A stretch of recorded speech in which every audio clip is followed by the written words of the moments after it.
Ciao a tutti e benvenuti in questo nuovo video. Sono al Mugello, anche se non si vede e non si direbbe, per 2 giorni di test, ma non è questo l'argomento del giorno. Farò comunque dei video su questi 2 giorni di test, ma oggi voglio parlarvi di 2 errori stupidi che si fanno all'inizio della carriera, diciamo, di amatore in pista, che ho fatto anch'io, e fino a quando non me l'hanno detto, non me l'hanno fatto notare, non me ne sono accorto. Quindi magari questo video vi può venire utile.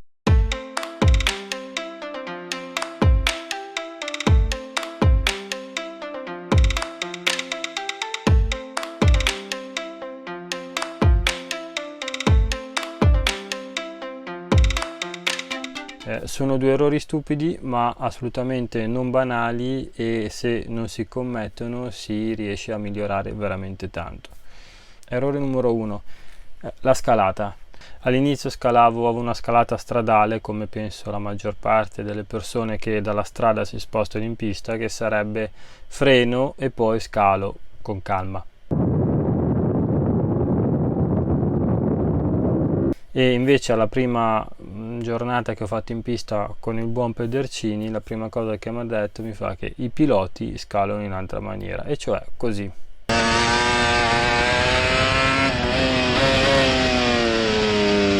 Frenano e subito si scalano con le 2-3 marce, quelle che bisogna scalare, ma in rapida successione. Questo per tenere il motore subito su di giri nel primo attacco della frenata, che è molto importante, e poi il motore più ci si avvicina alla curva in frenata cala di giri, e quindi si riesce a far lavorare il freno motore correttamente, perché poi noi dopo non andremo più a scalare altre marce in avvicinamento al punto di corda.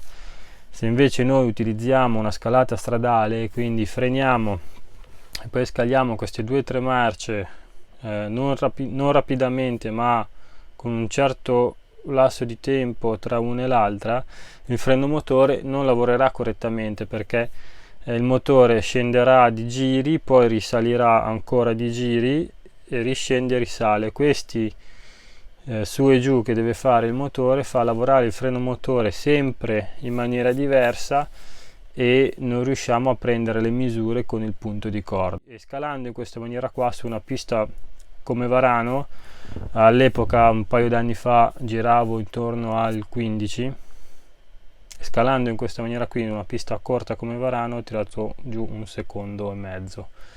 Fanno i piloti, la moto è più facile da guidare, i riferimenti si riescono a prendere molto più facilmente perché la moto è sempre uguale e si riducono gli errori al minimo, e funziona veramente tanto come consiglio. Quindi, ed è anche abbastanza semplice da mettere in pratica, non è così difficile, anzi io direi che secondo me in un turno prende l'automatismo tranquillamente, è una cosa abbastanza veloce da mettere in pratica.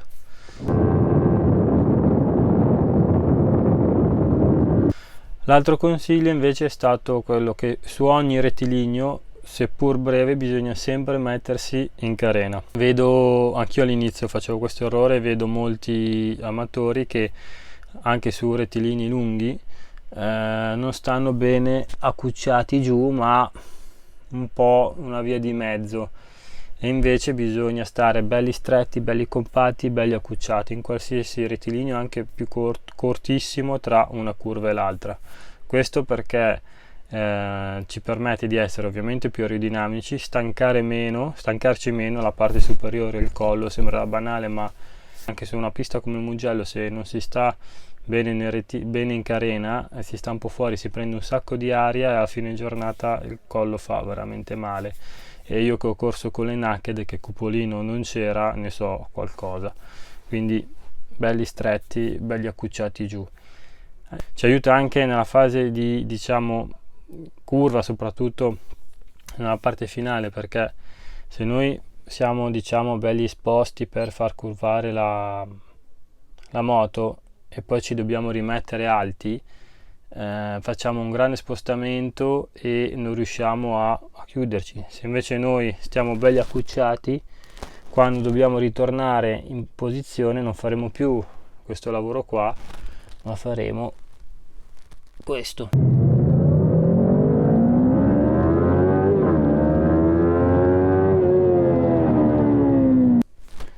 Ed è quello che funziona, che fanno i piloti e che fa perdere meno tempo. Sono due consigli abbastanza facili da mettere in pratica, ma che fanno la differenza di parecchio sulla guida in moto, sia sulla facilità e ci si stanca meno.